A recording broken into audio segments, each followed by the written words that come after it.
for joining us, and this is definitely your show. Bunge. Hey. Good, you're hanging out with me. My name is Nyakio Njage, and our usual culprit, Safiman. Happily introduced by the way. Yeah. Yes, this is Bunge. Okay. This is where we tell you at this juncture you can get to subscribe, like, follow that notification button, and hit that notification bell, baby. You get to see our episodes as soon as we release them. Exactly. Na tuchezi hapa tuko job mbaya. True. So we discuss the things that have happened in our country, vitu zimetushock, and our opinions of the same. Okay. As we start off, it's something that ini kitu imeni piss off. So Murkomen apparently addressed a Kenyan very rudely after he was like speaking his heart, and he went like naeza taka job. Murkomen was straight up. He said, we don't give jobs here. Straight up. Ebu kwanza we watch that video. Let's take a look. Habari zenu? Kuzia ni nini? Ndio pendi? Mimi shida yangu ni kazi, mheshimiwa. No, hatupeni kazi hapa. I'm asking you questions ya hapa yenye badge. Yeah, so what do you think? Personally, I think in as much as naweza sema that's not the right place ya umse kulizia job. I think mtu kama first of all such a person to access CS is very very difficult. Kwambia tu kweli. We really need to know that ku access mtu kama CS iko na procedures mob. Kum access inaweza fanyika, it's possible, but it's got quite it's got a very very lengthy procedure. At times iko close to impossible. You get, especially to a common mwananchi. So umse like alikuwa anajaribu tu ku try out his luck. You get. Ile design unaweza kuja kwa mse prominent tunamwambia mimi nataka kazi. Nipata kazi hata kama basi ni ya kumop. Then the guy will say, okay, you don't have a job nini anaku. Mimi shida yangu ni. But the problem is the way umse alikuwa na respond. That was CS Murkomen, that was very rude, by the way. Rude. That was uncalled for. Let me tell you what my problem is. Mimi ndio shina mkituambia jitumeni. When you find a risk, take it. I find a place where he can risk everything. But the guy risked it all, ban. Ibana, akasema please. Wacha nikutume. Acha just take a moment to go like, what do you do? How can we help? Tunaweza deal hivi, tunaweza fanya hivi. You outright told that person you don't search for jobs, and then uko una dress wazee nikawa naweza kusaidia. But they turn down the bar. That was so rude and indecent. That was so rude. I'm coming from a cabinet secretary. Yeah. Itabii kitoka kwa MPs wengine hapa kama mwenye napenda kuingililia. Salasia. We would be very comfortable with that situation. Tungembash online and we will go. But you're a cabinet secretary. Behave your title. Manze, behave your title. Now we proceed to people still taking artists for a joke. So on April 1st, which happens to always be Fool's Day. Okay, 24 Kakamo Kapost, the video apparently has been caught because of 18 million worth of cocaine. Cocaine, yeah. To them it was just the one a that joke. was ipatikana inside the private jet. Inside the after the police had the inspection inside the airport. Yes. Manze, that's what they claimed. They thought it was going to be a prank and it was going to pass. The video waited for April the 2nd to make sure you understand you're being sued and it is no prank. Yes. So I think the video did the right thing because at first kuprank watu si mbaya. It's a good thing because inafanyanga maybe kuna kongana different outcomes kwa prank. Inaweza work against you, which it can work in your favor. You get. But the mistake that K24 really did is that they never informed Davido. But I think they did angekubali. Exactly, and I think it was good. If I think kama wange communicate earlier, mwambia Davido, look, we're going to do this and this and this. The fact that tumekuja Kenya, we want to do as in tunataka bado uwe relevant kwa media music, lakini tunaenda kufanya nini? Tunaenda kuhakikisha at least tumetoa kitu inafanya unaenda kuonekana kama tumekuchomea, then you're going to benefit from this out of this. And is okay, K24 and they will have settled down and agree. Then the video says, okay, I think it's a good idea. The fact that nyinyi mmeni approach na nyinyi ni wa media na mnajulikana Kenya, itakuwa poa sana. In fact, mko na followers wengi, so reach yenu itakuwa kubwa. At least mtakomeni publicize. But the mistake they did is that they never communicated. And we talked about this just the other day. Nyinyi kutumia watu without communication. That's why even Willis was able to get over 5 million.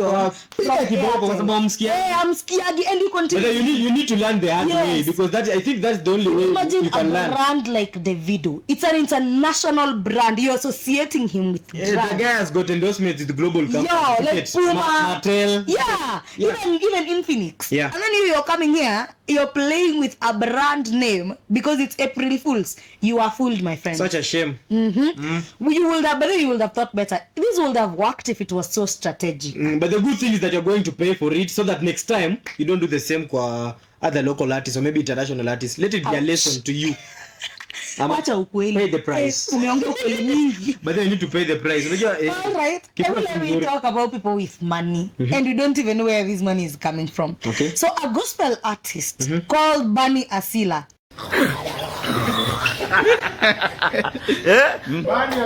Musanii ambaye anapeleka angalia wasanii wote. Angalia wasanii wote. Na sasa tunaenda Qatar, sasa tunaenda Dubai penye Moindo wamejaa kwa airport, sasa tunaenda South Africa penye kuna visa Europe mwana. Europe. Musanii ambaye anapandisha chawa na business class, sio ndege kawaida. Basi tunaenda Europe. Europe tunapiga tunaanza na Finland, alafu tunaingia Sweden, alafu tunakuja Switzerland, alafu tunaingia Germany, Ujerumani, Europa. Tunaingia Europa. Tunaenda kukula business class. Tunachukuliwa airport na convoy. Sasa tunapimananisha na Diamond huyu. Lakini bora usiniaibishe. Sasa ukifika unatulia.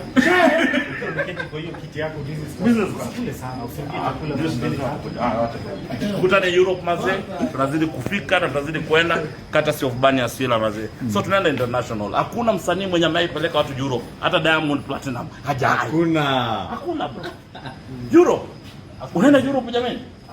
Hakuja sema. Mwijako amepeleka doo hapo, Mwijako anasema amefika mbali. Mwijako hujaenda popote. Na bado hilo tumeanza. Bado hujaonesha nyumba msanii. Bado hujaonesha.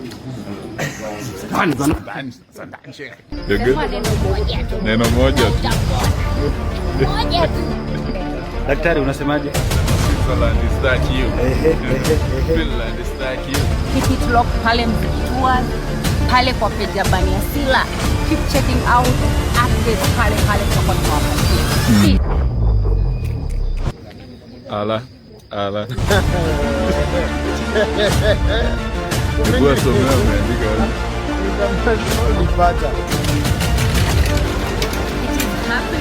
It is happening.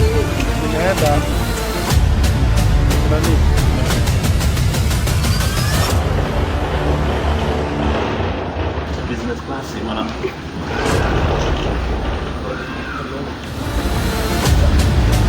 You tayari? Kwanza, let me make it clear. I heard of him today in the morning. I had not heard of him before. This guy is a gospel artist. Okay.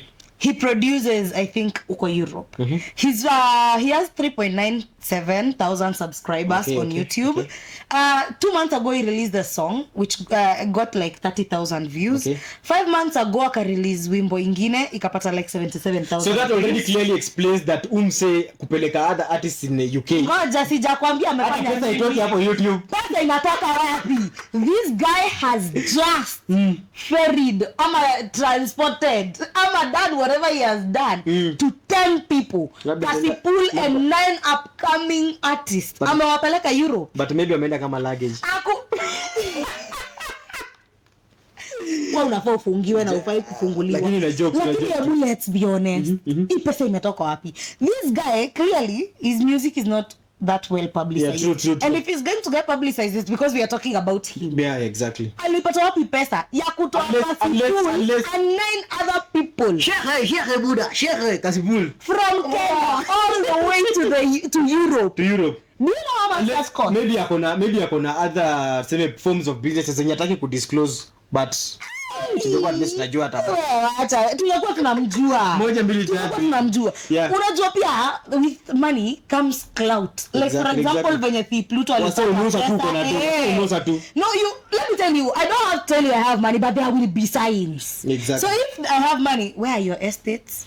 As in that much money, where are your estates? Exactly. Where are hizi vitu zingine ndogo ndogo kama mashamba hey, the only thing we know you right now buy is your music na hata hatukujui umehit tu kwa village yenu hapo. Music ngapi? Mbele. Tueleze jamani, kind advisors. So let's go to the person who makes this show all about him. Mimi sijui jamaa na managing aje kukua kwa headlines every single day. Pindi. Peter Salasia. PK. MP Weya Mumias East constituency. Let me quote something he wrote on social media. Okay. Ati nimekutana leo na huyo dem alibeba placard ati ananitaka. Yes. Okay. Hi guys. Finally, I've met my husband.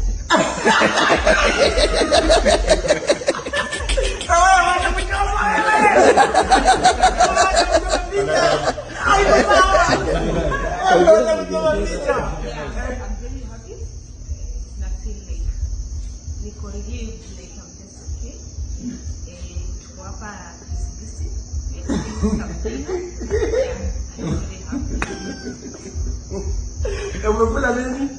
Nimekula kuku gani? Oh, na nikuulize. Nini nilikuwa Atlantic kwangu? Okay. I think tunaendana. Tunaendana aje? Tunaraiva aje? Maybe with time maybe tutajua. Sasa uko tu serious unataka mimi?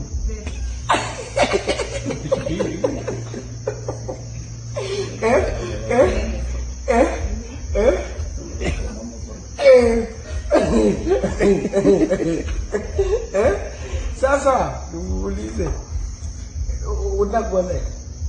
Yeah, niko ready. Sisema kama ukianza kaa ushago. Niko Nairobi. I can handle everything. Sasa uuliza members hapa waambie members waambie nini members mimi natosha. Wale wenye wana member waambie members unatosha, waambie members unatosha. Alafu sasa tuone mtandao ikubali tutaangalia mambo yako, mtandao ikikataa waambie mimi niko tayari, waambie niko. Okay members, mimi niko ready, I'm very ready. Yeah, so tunangoja upinzi zenu. Ndio someone else take over. Na wewe nikuulize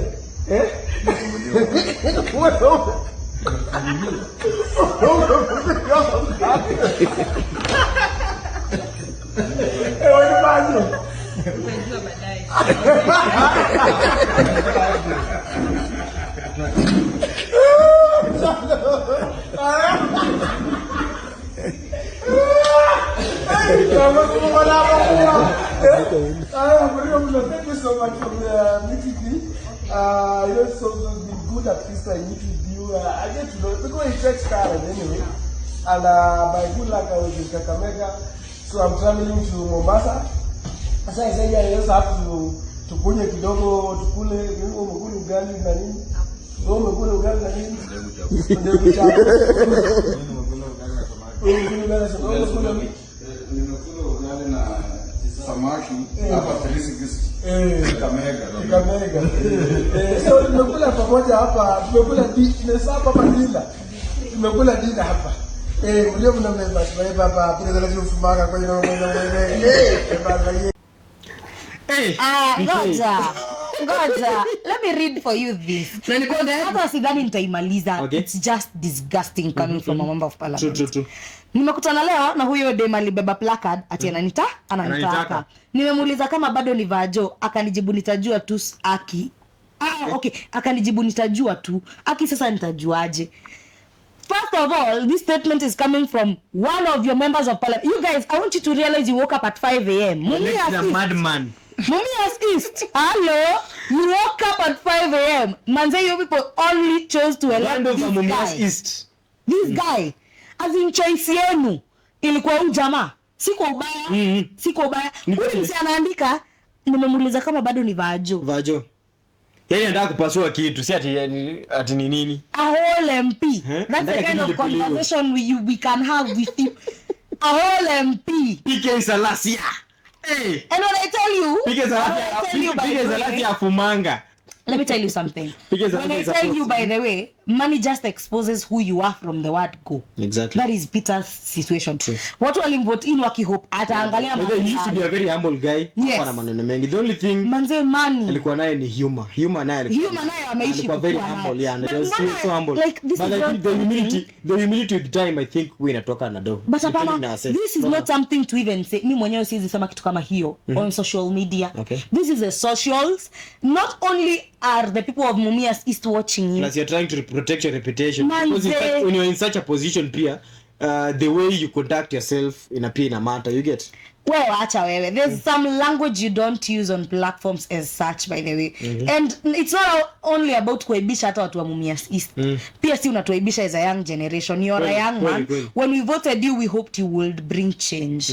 We hoped we would get, at least tunashindanga tukiambwa tuko hivyo sisi wote because of how we act on TikTok. Inafaa bring change bana. Impact lives za wase umacha nyumbani. Imagine all of us political office. Sisi wote as young people tumekuwa in this cocoon by old people. We are lazy. True. We overdrink. Hatuna adabu. Hatuna mana. We fly so fast. Yeah. So the moment we elect you, na ndio maana bali I appreciate Babu Owino, the way he carries himself. Okay, sometimes he goes. Don't forget Sifuna. Yeah, Edwin Sifuna. The way they carry themselves. Those are upright men. Like, let me tell you something. Even though Sakaja carries himself. Tuongee tu kweli. Sakaja is a billboard governor. No, it's okay. I'm saying the way he carries himself. Yeah. Anajua kuongea na when to talk. Okay, he might be having all these there is some sort of decency in this. Yeah, exactly. I wish you could carry that decency with you from what you write, what you say, how you say it, because as young people tumekuwa so judged. We are so indecent. Mnavaa venye mnataka, mnakunywaga vibaya. You express yourself the way you want and nobody does anything about it. We are told so many things. We just thought that the people we put up front there, they can represent us with a little bit of decorum. Kweli. Kidogo hii salasia safisha kidogo tu. There's even better ways of saying that. Na ndio maana tuko na youth kama wenye tunakam kudiscuss right now. Kweli. Sai tunaenda kudiscuss hii video kwanza. I want us to watch. Let's take a look. Let's take a look again. Hi guys. My name is Brianna. And I'm Kyle. And we are a couple.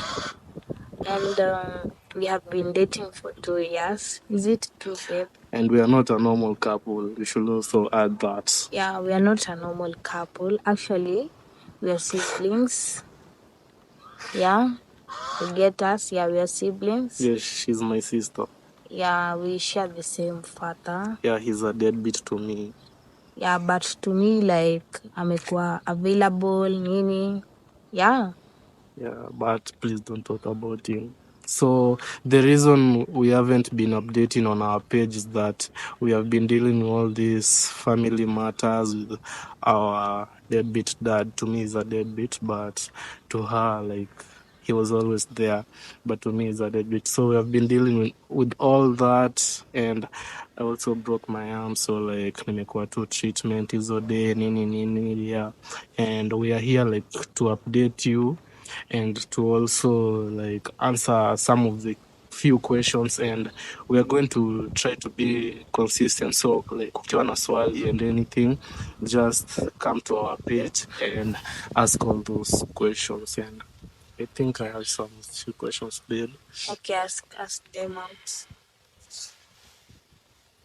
Okay, like someone ananiuliza like, how did you find out your siblings?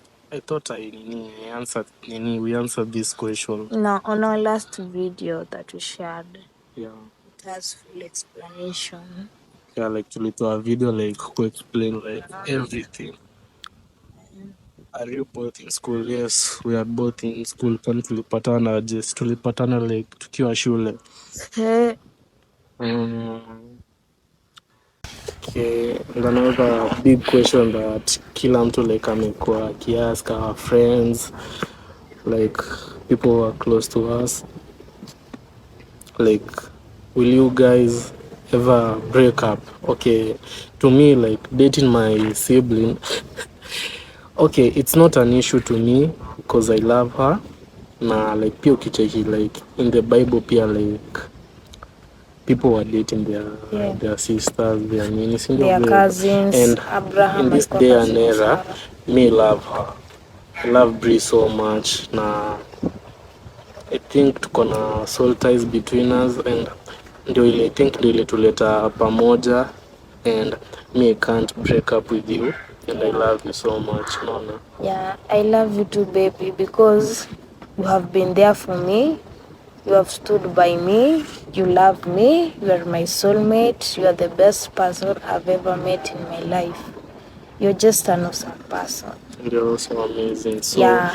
I don't think like your mambo ya breaking up itakuwa an issue. Hiyo mambo ya breaking up haitakuwa an issue because hadi bado tumekuwa na pregnancy scares mingi, vitu mingi, like tumefanya vitu mingi sana, na sidhani like kama tunaweza kuja ku break up because me I'm not willing and I'm not ready. I'm ready to keep him as my soulmate.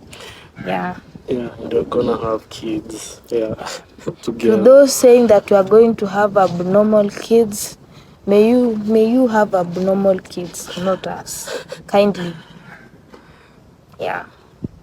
Yeah, this is juangi like your mambo ya blood like ina nini aje, like ina affect aje, like I don't know. I too don't understand. Najua babe, hadi sisi like tumekosea like tuko na.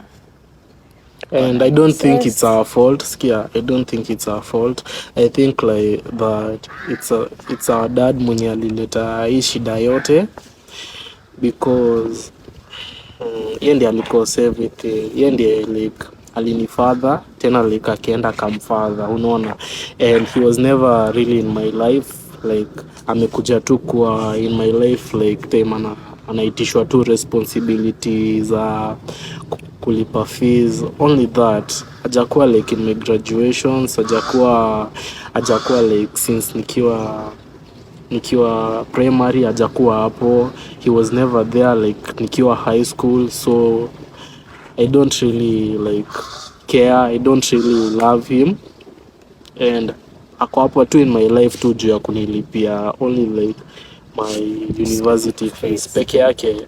I don't really care about him, and akishamaliza kunifanyia hivyo I don't even like really want to see him in my life because yeye ndiye amemesi vitu zote, and I don't know if this is a blessing or a curse. I think it's both because it's a blessing juu I met the love of my life hapa, na we are fathered by one person, and it's a curse because watu watataka kuitikia huko nje, unaona, like watasema like ni incest ni nini, but we don't care what others think because it's our life. We are grown ups na tunaweza amua like hadi tukaenda mbali. We don't want anyone like mwenye atakuja kutuambia negative nini. We love each other and we are not breaking up, unaona. So me I finish me I don't want anyone to say anything, babe, unaona. Yeah, and I really hate him. I don't. Yes, anajua. But the guys, another thing is our dad knows that we are dating, and he really doesn't care. Yeah, nilikwambia like he's a deadbeat, unaona. Like kazi yake tu ni kufather tu watoto na kuhepa. As for me kwangu like alihepa, unaona. He's in my life only because analipa tu fee peke yake, unaona. Like cut like record.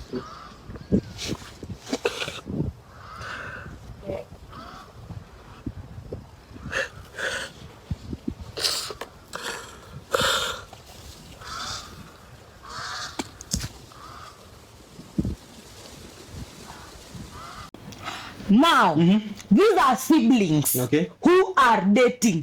Wenda wazimu. Hey. And two serpents of the same house have come together. Hey. I think information you talk about, they're from different mothers, same father. Yes. Same father. Ujaona si ndio? Different wait. Goja. Different mothers. Same dad, different dad. moms. Yes. So like this, the father was an absent father to the boy. The mother was an absent mother.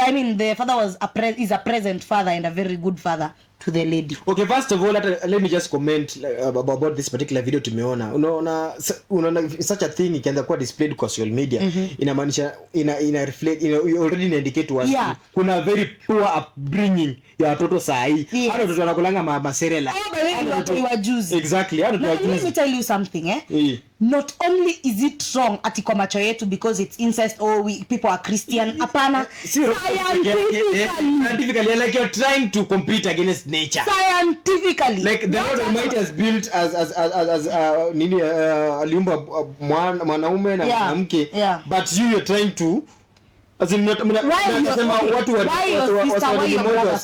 okay, you marry your brother. I know they've been through a lot. Nini kwa kichwa yako ifanya hata ifike point ya kufikiria let me marry my sister. Tuongea tu kweli, these two kids have been through a lot of people are suffering in Turkana. Kidogo tu I understand. We cannot minimize their pain because there are other people suffering as well. Exactly. But they've been through trauma. True. But this is where we come in and say, instead of making a decision that is clearly wrong, chukua migurudumu yako, kimbia KNH, they are therapists. Kweli. Talk to someone, man. But I don't say my incest ni remedy ya trauma. Yes, it's not. There's no part of it.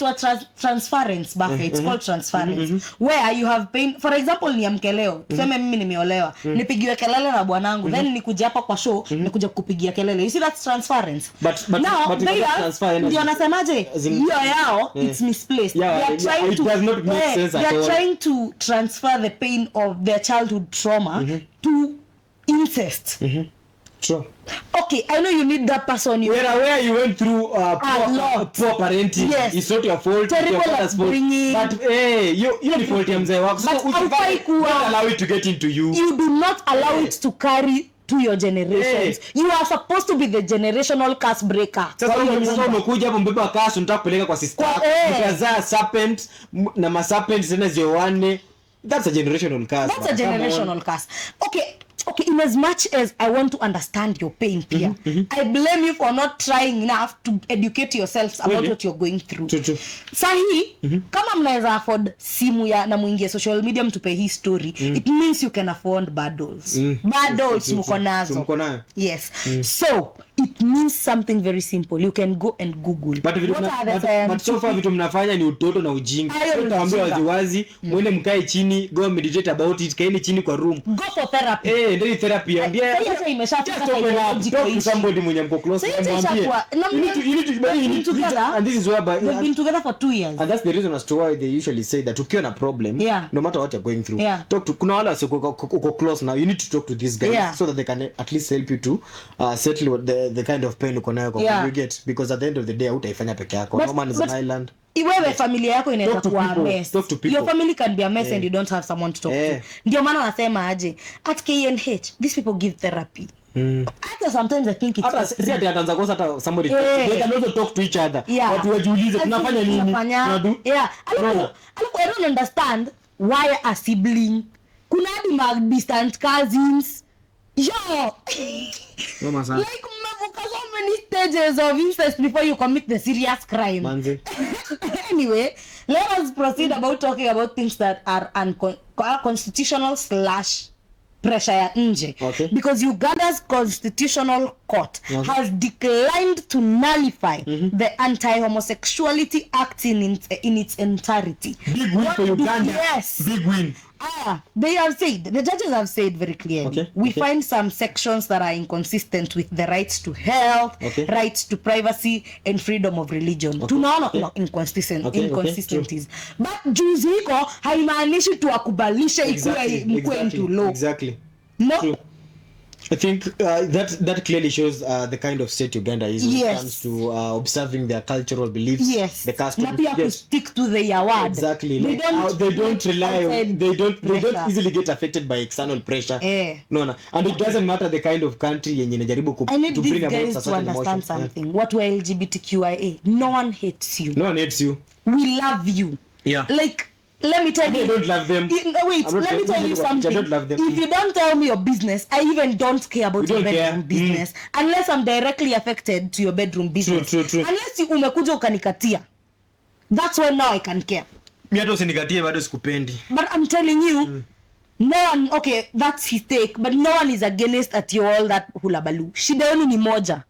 You want to bring our children into this mess you want to start creating. Nyinyi mlikuwa you want to create a weak generation. You want to create a weak generation. Which you're not going to allow. How about mnyamaze muishi venye mnaishi. Ishi venye mnaishi na pia mmefika mbali sana. You can as well contribute for a country. Tengenezeni country. Ishi venye mnaishi. Sisi hatuna shida, ishini kwa hii nchi, ishini na sisi. But please let my child be fully matured. By the age of 18, kabla hujaanza kumpea emotion unampea. Because at the end of the day, my child needs to be a child before he's an adult. Kweli. Alafu mnapropagate hizi mnapeleka hizi stories zenu everywhere. Hata you've not allowed children to even experience the stage of being children, associating with other children, until mtu akam kujiuliza, what am I? You're forcing like Mnataka aanze kusema ati I identify myself as there's no identification. You're a man or half a woman. If you're a man, you're a woman. And that's what children are supposed to know until they are capable of getting to the age where now they can ask themselves and they have the right to over their own bodies. As long as mtoto wako 18, umtoi ni mali yangu. Kama mzazi, this is my child. True. And ana right ya kukamkuniambia hiyo mwili anataka ikae aje. She's under you. Yeah? In fact, she didn't even ask to be here. I brought them here on purpose. Yeah.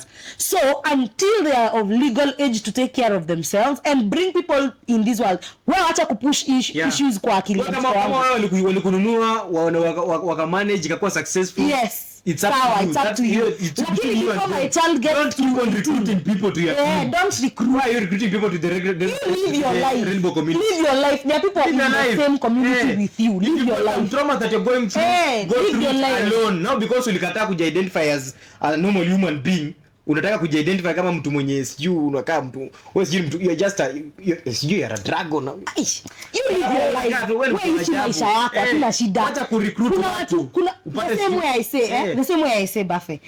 Sasa tuko na a dream. Tukipatana mimi na wewe tulipatana because of a common dream. Yeah, true. So hakuna ile siku utakosa watu wako na common knowledge like you. Wako nazo, so share with them. Leave all the other things. Acha stop acting as an intermediary. You are not helping some corporates who kunje kuendelea kupush ideas at the end of the day you're not going to bear kids. Yes, and at the end of the day there is one thing you need to understand. Their families are stronger when the father and the mother are in union and when they both work towards the same mission. You're not lesbians. Let me tell you something. Well, they can do whatever they want. If they want kids, they can have that. But we are saying this. Please, we are begging you. Stop recruiting. Wacheni kurecruit watoto wetu. You can be whatever you want. At least you're of age to know exactly what you want. To be by curious, to be by whatever you want. Hata ukisimama sasa hiyo ukiwa 25 uniambie I feel like I need to change my hormonal whatever. Go. You keep on exploring your curiosity. But my child has not yet grown up enough to understand what it is you're talking about, and you're still talking to them about it. That's wrong. And if you have something that you're going through, keep on going through the same shit alone, because you're the same person who will make decisions who join the rainbow community. So keep on being part of their community. Solve your own problems, make your own ideas, let it remain in your own community. Stop recruiting our kids. In fact, and on that note, we are going to take a very short break and we'll be right back. Take your time and subscribe. By the way, take your time and subscribe, like, and hit the notification bell. Yes.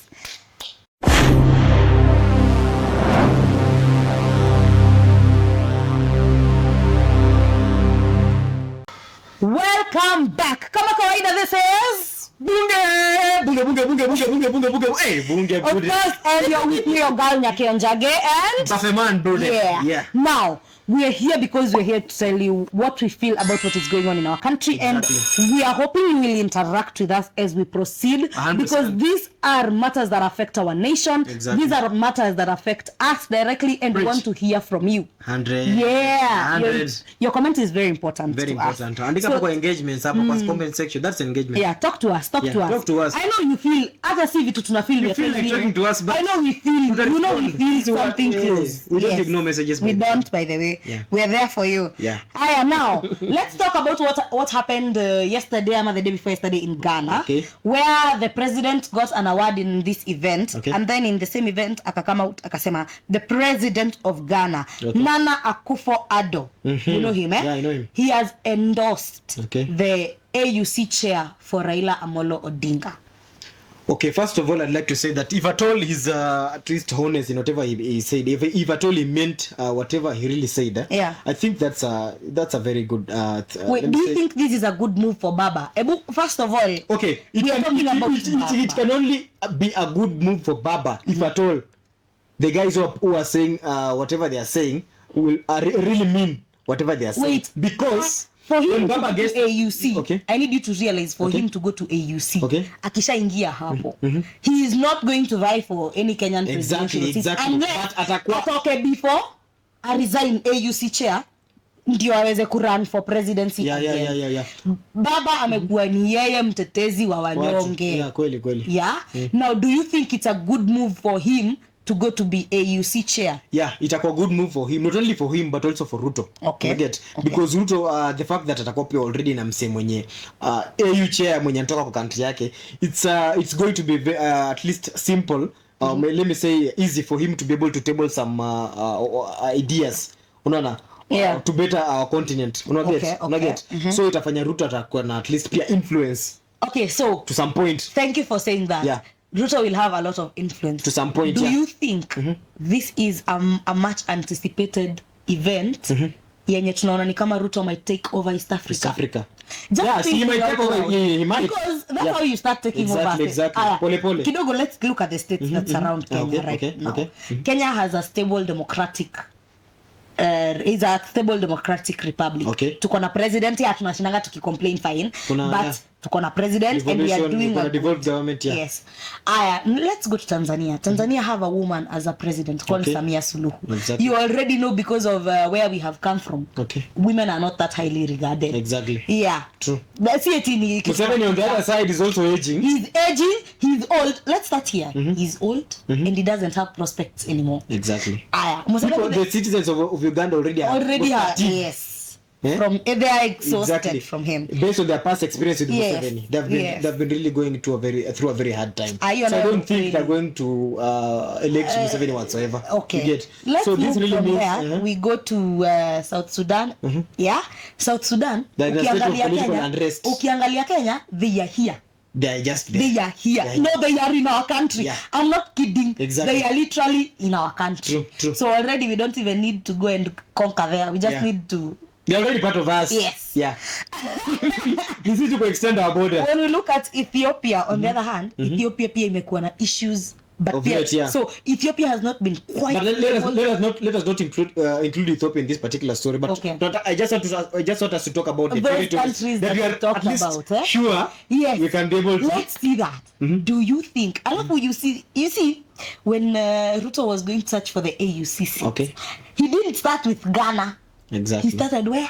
Uganda. Okay, so just we actually I think Museveni endorsed that. Yes, he endorsed Raila's AUC chair. Pia. Now, here's the thing. Do you think? We've not even talked about the currency. Remember, the East African currency, but we also have a problem. You need to also keep in mind that among the contenders Raila is going to face as he seeks for the AU chairmanship. Is the fact that the former president of Tanzania, that is Jakaya Kikwete, is also vying for the same position. So it's going to be a little bit difficult. That's why we're going to get the divide. No, we are not even going to get the divide. I don't know what you're talking about. I don't think the lady is going to fail to back his former president and back of course she will. No, she cannot back us. Ndio maana alienda huko and we didn't talk about the chair. But I'm telling you this, we don't have to. We are Kenya. There's something you don't understand about the power of being Kenya. First of all, technology is everywhere. We are so far gone. Out of all the countries in East Africa, we stand at number one position in access to education, even how we express ourselves. In terms of technology, have you heard a Ugandan speak in English, a Tanzanian speak in English, a South Sudanese speak in English? Let me tell you, we are blessed to have everything that we have. Na ndio maana tuna rank huko. I know we are complaining, but we are ranking at number 1. So when you tell someone, this guy comes from Kenya. And when you tell this other guy, this guy comes from Tanzania. You get it? Yes. And then now we're also looking at the fact that Ruto had tried to talk about exchange of currencies between African nations. We had to. He proposed that we should have a common currency. And I think there was already a sample that was already. Okay, that one came out as fake. Kwa your story, but the idea is still there. Now, do you think this is Ruto's plan to take over East Africa? Because I am It might be. I am so excited because the funny thing about this is that at the moment he cannot be able to disclose some of the plans that he has. So if I tell that's the plan, I'm pretty sure it might work. But we actually chances are high. Before, chances are very high. And I am so proud of Kenya. Don't shout. Okay. Let us just say that would be such a. But I can't wait to experience such a thing. So as we proceed, apart from kulik evidence, intelligence. So doctors have rejected the 2.4 billion offer from the government. Apparently, they have cited 2 reasons. Reason number 1, there was no. There was no negotiation prior to them releasing that information. And number 2, there was no legal binding document. So you want to tell me nakumincha? You went now, we told you to go and solve this issue. The problem is unazunguka kwa matanga kama angel of death. Kazi yako. We tell her very well to go and solve the doctor's issues. She goes and decides, now let me give them an offer of 2.4 billion. Let me not even talk to them about what they need. Like they never even discuss. Let's not even sit down. How can you do that? They actually dictated the amount. They never even discussed. They never discussed.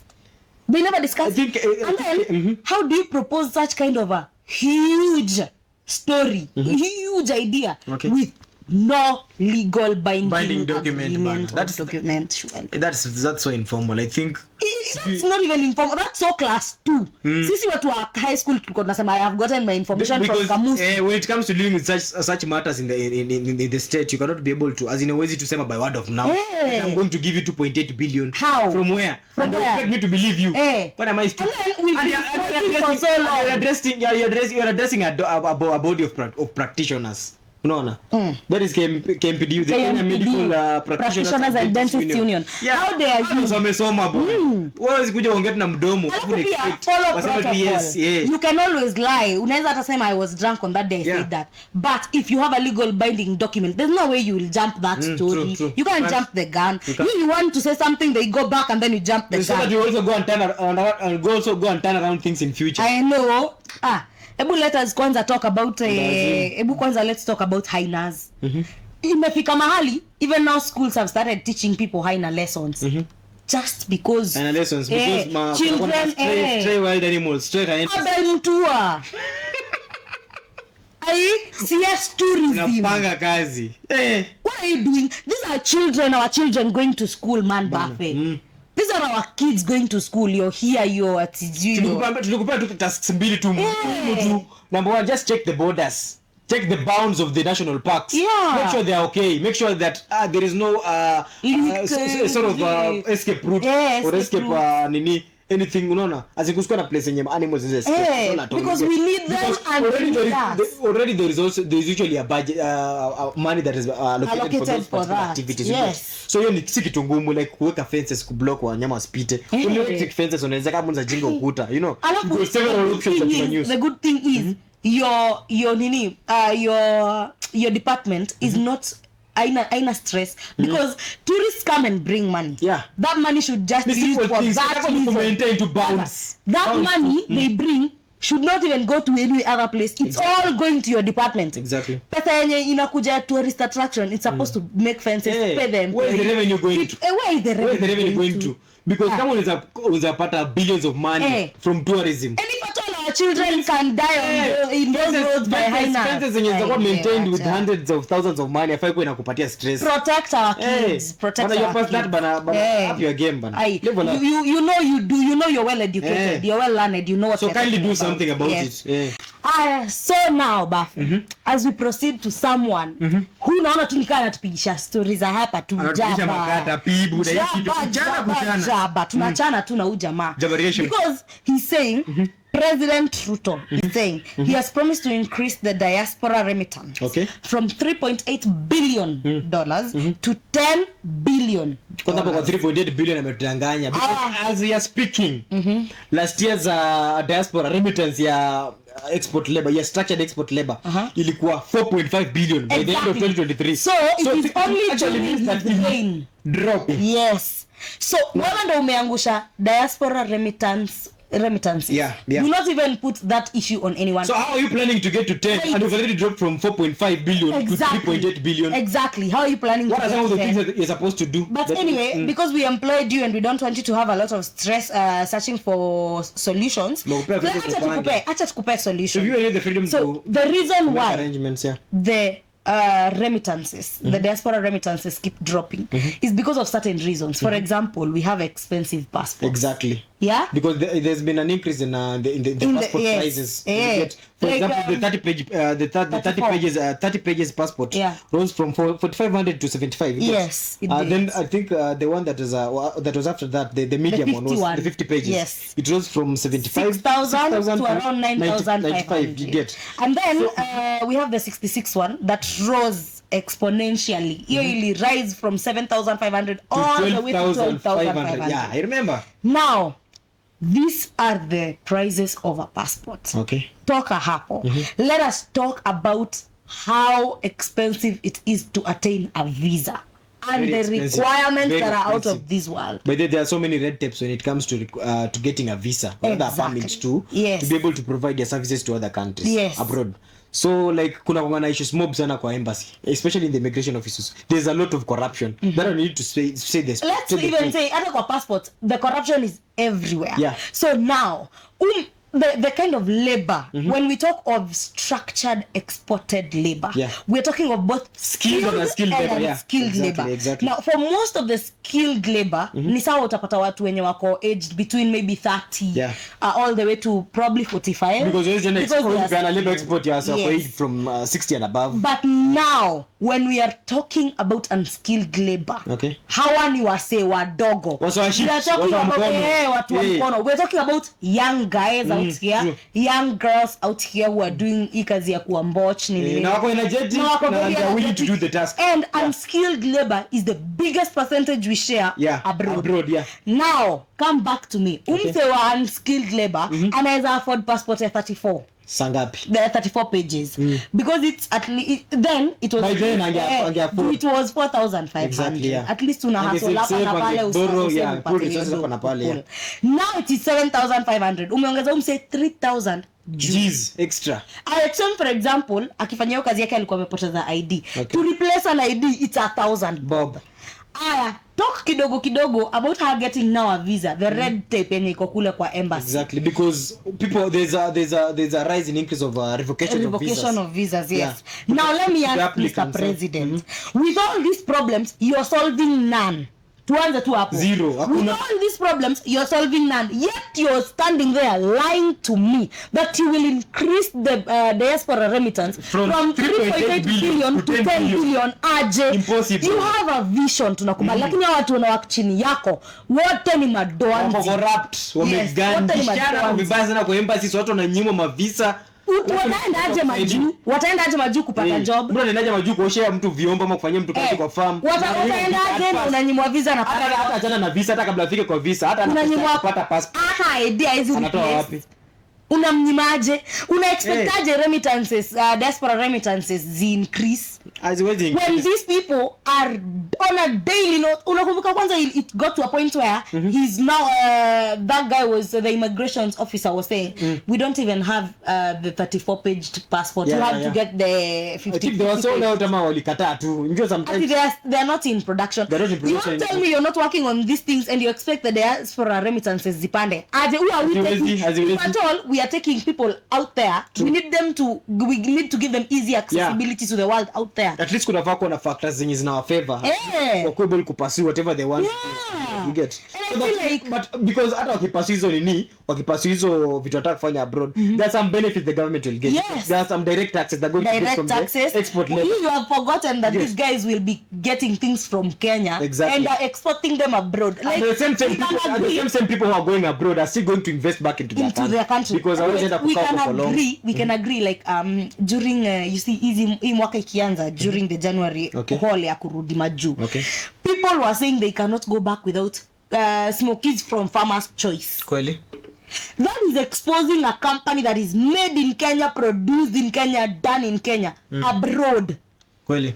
Am I right or wrong? You're right. If we expose that, we can even be able to now export globally. Exactly. That's a company that will employ more people on our ground, and employment is over. The more we are taking people to work abroad, unemployment is the more solving the unemployment cases in Kenya. Exactly. Now, the more we take people abroad, the more they invest back to us. Someone is coming and ajenga rentals. But these are some of the things that will greatly contribute to the kupandisha value ya currency yetu. Yes, and then bringing money back because of the direct taxes. Now we are able to increase the diaspora remittances. Yeah, and in fact, sorry, housing levy. In fact, but hata sasa kuleta story housing levy.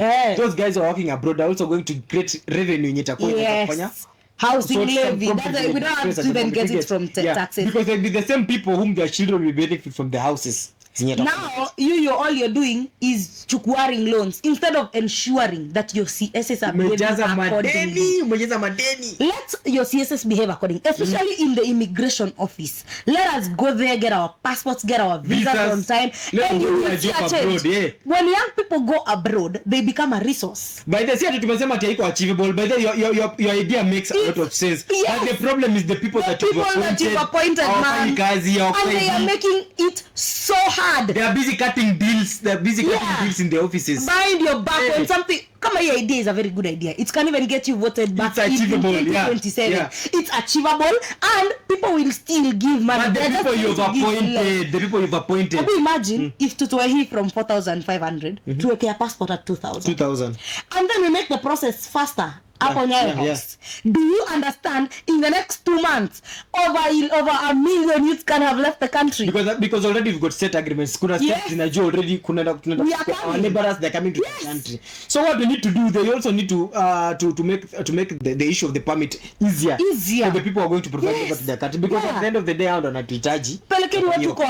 There are companies. They're always aware that there are companies that even sponsor students for free to go and study. The only thing you need is a passport and a visa. Na mtu ana 15,000. The study abroad programs umeziona ngapi? Mob. Study abroad programs are marketed each and every corner. And imagine we are going to get people educated. Exactly.